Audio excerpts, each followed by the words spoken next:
दोस्तों, आज हम लोग एक ऐसी कविता की गहराई में उतरने वाले हैं जो सीधे दिल पर लगती है। हरिवंश राय बच्चन जी की आत्मपरिचय। ये बस एक कविता नहीं है यार, ये एक जबरदस्त टकराव है हमारे अंदर की आजाद दुनिया और इस बाहरी समाज के सख्त नियमों के बीच का। आज की इस भागम भाग वाली जिंदगी में ना, ये बात और भी ज्यादा सच लगती है। तो बिना किसी देरी के इस कमाल के विश्लेषण को शुरू करते हैं।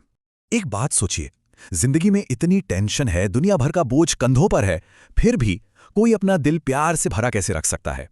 यही इस पूरी चर्चा का सबसे बड़ा सवाल है। हम सब पर ढेर सारी जिम्मेदारियां होती हैं जो कभी कभी सच में थका देती हैं। लेकिन बच्चन जी यहां कह रहे हैं कि उन्होंने दुनिया का बोझ तो जरूर उठाया है, पर अपने दिल को कभी पत्थर नहीं बनने दिया। वो आज भी प्यार से लबालब भरा हुआ है। कवि कहते हैं, मैं स्नेह सुरा का पान किया करता हूं। मतलब प्यार के नशे में रहना। ये इस भीड़ भाड़ और शोर से बचे रहने का उनका अपना तरीका है भाई। जब आसपास इतना शोर हो, लोग ताने मार रहे हो, नेगेटिविटी फैली हो, तब ये प्यार का नशा ही उन्हें दुनिया की फिक्र ना करने की ताकत देता है। वो अपने अंदर इतने मस्त हैं कि बाहर की बकवास उन्हें सुनाई ही नहीं देती। यहां एक बहुत ही तगड़ा फर्क दिखता है। एक तरफ है ये दुनिया, ये ऐसी सोसाइटी है जो सिर्फ पैसे, स्टेटस और लोग क्या कहेंगे के रूल्स पर चलती है, पूरी भेड़ चाल। और दूसरी तरफ है कवि का अपना नजरिया, एकदम आजाद। उन्हें इन खोखली चीजों से कोई फर्क नहीं पड़ता। वो अपने जोश, अपने ख्वाबों और अपनी आजादी के दीवाने हैं। दुनिया की धुन पर नाचने के बजाय वो बस अपने दिल का गाना गाते हैं। अब इस शब्द स्नेह सुरा को थोड़ा आसान भाषा में समझते हैं।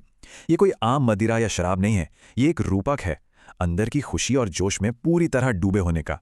जब कोई इस लेवल की खुशी में होता है ना, तो दुनिया के किसी भी ताने या जजमेंट का उस पर असर नहीं होता। वो इंसान बिल्कुल बेपरवाह हो जाता है, एकदम वैसे ही जैसे कानों में हेडफोन्स लगाकर अपना फेवरेट गाना सुनते हुए बाहर के ट्रैफिक का शोर पूरी तरह गायब हो जाता है। भाग दो, मुखौटा यानी मुस्कान के पीछे दुख छुपाना। अक्सर लगता है ना कि हंसते हुए चेहरे के पीछे सब बढ़िया है, पर यहाँ कवि की बाहरी हंसी और अंदर चल रहे तूफान के बीच जो टकराव है, वो सच में दिल छूने वाला है। कवि कहते हैं कि वो चेहरे पर तो मुस्कान रखते हैं, लेकिन अंदर ही अंदर उनका दिल रो रहा होता है, क्योंकि उस दिल में किसी अपने की याद बसी है। ये वही मुखौटा है जिसे हम सब कभी ना कभी पहनते हैं, है ना? दुनिया को दिखाने के लिए खुशी का दिखावा, जबकि अंदर किसी के दूर होने का बहुत गहरा दर्द होता है। कवि अपने इस पर्सनल दुख का दुनिया के सामने दिखावा नहीं करते, वो सबको सिर्फ अपनी मुस्कुराहट बांटते हैं। और यहाँ एक बहुत ही गहरा दार्शनिक शब्द आता है, भव सागर, यानी दुख का समंदर। देखा जाए तो बाकी की दुनिया इस दुख के समंदर को पार करने के लिए हाथ पैर मारती रहती है, छटपटाती है। लेकिन बच्चन जी का अंदाज बिल्कुल अलग है। वो इस समंदर से लड़ते नहीं हैं, बल्कि उसकी लहरों पर आराम से तैरते हैं, बह जाते हैं। वो अपने दुख को एक्सेप्ट कर चुके हैं, उससे भाग नहीं रहे। इस पूरे नजरिए में सबसे कमाल की बात है उनका भावनात्मक संतुलन, जिसे हम समान भाव कहते हैं। खुशी हो या गम, वो बिल्कुल स्थिर रहते हैं। न खुशी में हवा में उड़ते हैं, न दुख में पूरी तरह टूट जाते हैं। उनके अंदर जो प्रेम की आग जल रही है ना, वही उन्हें जिंदगी के इन सारे उतार चढ़ाव में बिल्कुल स्थिर और मजबूत रखती है। भाग 3, एक भौतिकतावादी दुनिया को पूरी तरह से नकारना। यहां कवि का थोड़ा बगावती रूप सामने आता है। वो इस पैसा पैसा करने वाली दुनिया को साफ तौर पर ठुकरा रहे हैं, जहां सच्ची भावनाओं की कोई कद्र नहीं है। वो जानबूझकर उन चीजों को भुला रहे हैं जो दुनिया सिखाना चाहती है, जैसे कि पैसे का कभी ना खत्म होने वाला लालच, समाज की खोखली उम्मीदों पर खरा उतरना, सच्चाई को सिर्फ चीजों या दौलत से नापना, और सबसे बुरी बात, एक ऐसा ज्ञान जिसमें जरा सा भी प्यार ना हो। कवि क्लियरली मानते हैं कि दुनिया का सिखाया हुआ ये लालच वाला ज्ञान किसी काम का नहीं है, इसलिए वो इस सबको पूरी तरह से भुलाने की कोशिश कर रहे हैं। एक बार इन शब्दों का जोश देखिए, मैं प्रति पग से उस पृथ्वी को ठुकराता। मतलब हर कदम पर इस लालच वाली दुनिया को ठोकर मारना। वो हर दिन अपने सपनों में एक परफेक्ट प्यार से भरी दुनिया बनाते हैं और फिर उसे मिटा देते हैं, क्योंकि ये जो असली वाली दिखावे की दुनिया है, ये उन्हें पूरी तरह अधूरी लगती है।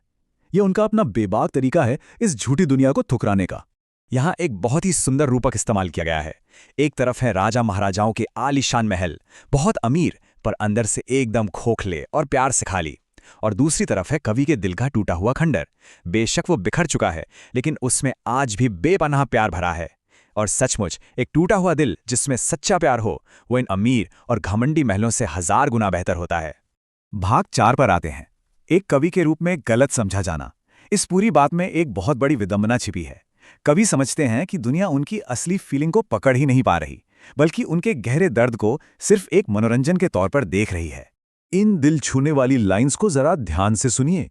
मैं रोया, इसको तुम कहते हो गाना। मैं फूट पड़ा, तुम कहते छंद बनाना। जब उनका दिल दर्द से रो रहा होता है तब दुनिया को लगता है कि वाह क्या मधुर गाना है। जब दिल के टुकड़े होते हैं और वो पन्नों पर उतरते हैं तो लोग उसे उनकी कला या कविता समझकर तालियां बजाते हैं। उनकी सच्ची भावनाओं और दुनिया की इस दिखावटी तारीफ के बीच का ये अंतर सच में हैरान करता है।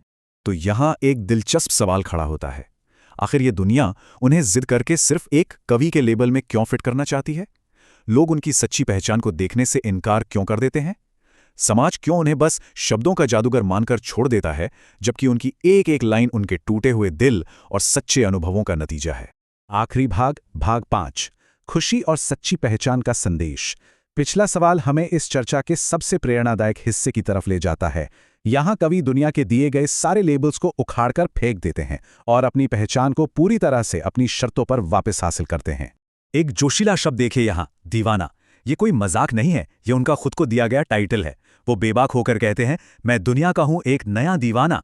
एक आजाद प्राणी जो पूरी तरह से गहरे प्रेम और भावनाओं के सहारे जीता है, जिससे समाज के खोखले नियमों से कोई फर्क नहीं पड़ता। ये साफ है कि वो जो लिखते हैं वो उनके इस भावनात्मक नशे से निकलता है, ना कि नाम कमाने की चाहत से। तो आखिर में उनका लक्ष्य क्या है? उनका मकसद अपना रोना धोना या दुख बांटना नहीं है। उनका गोल है एक ऐसी मस्ती फैलाना जो दूसरों को भी अपनी लपट में ले ले। एक ऐसी आग, एक ऐसा जोश जो बाकियों में भी उत्साह भर दे। उनके अंदर चाहे जितना भी गम हो, दुनिया उन्हें चाहे कितना भी गलत समझे, पर वो एक दीवाने के रूप में आए हैं जो सिखाते हैं कि कैसे झूमना है, लहराना है और पूरे दिल से जीना है। तो इस चर्चा के अंत में एक गहरा विचार बनता है, हम क्या करने वाले हैं? क्या लालच और दिखावे की नाव बनाते रहेंगे, या फिर इस दीवाने की तरह सच्ची भावनाओं की लहरों पर आज़ादी से तैरना सीखेंगे?